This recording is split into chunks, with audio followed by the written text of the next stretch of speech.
autoklassides, et polegi mõtet seda eraldi ära mainida, sest kõik need võistlusklassid on elikveolised, tagasileveolised kui ka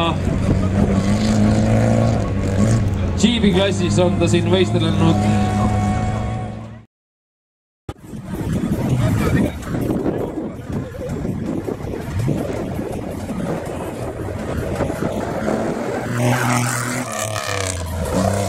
Moskvitsi ajaks 1.43, mis siis tegi praegu silmad ette meil.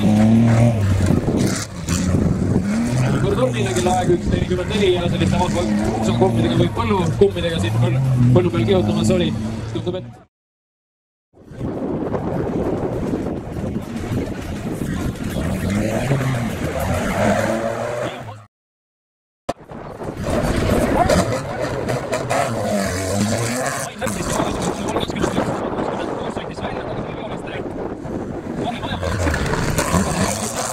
praegu siin peale näinud ja püüdnud siit selle kuulata Moskvitsi peale. Üks tänast päeva favoriit päris kindlasti kohe ära.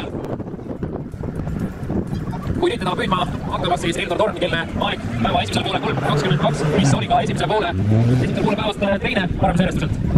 Täpselt sama meeskond on